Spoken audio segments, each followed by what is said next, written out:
Καλησπέρα σας κυρίες και κύριοι, όπως σας καταλάβατε βρισκόμαστε στο «Η μαμά μου μαγειρεύει καλύτερα από τη δική σου». Είμαι ο Έκτορας Μποντρίνη και είμαστε έτοιμοι να δοκιμάσουμε το φαΐ του μαλακισμένου.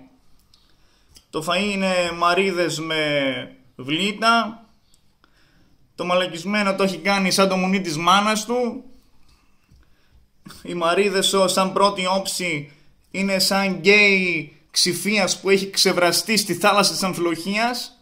Σαν πουστοξηφίας φαίνεται. Ξερές, λιπαρές. Σκατά και απόσχατα. Το μουνί που τον πέταγε και αυτόν και τη μάνα του μαζί. Τα βλήτα είναι άβραστα.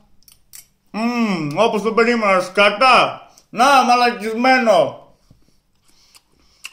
Βέβαια, ένα απλό πιάτο.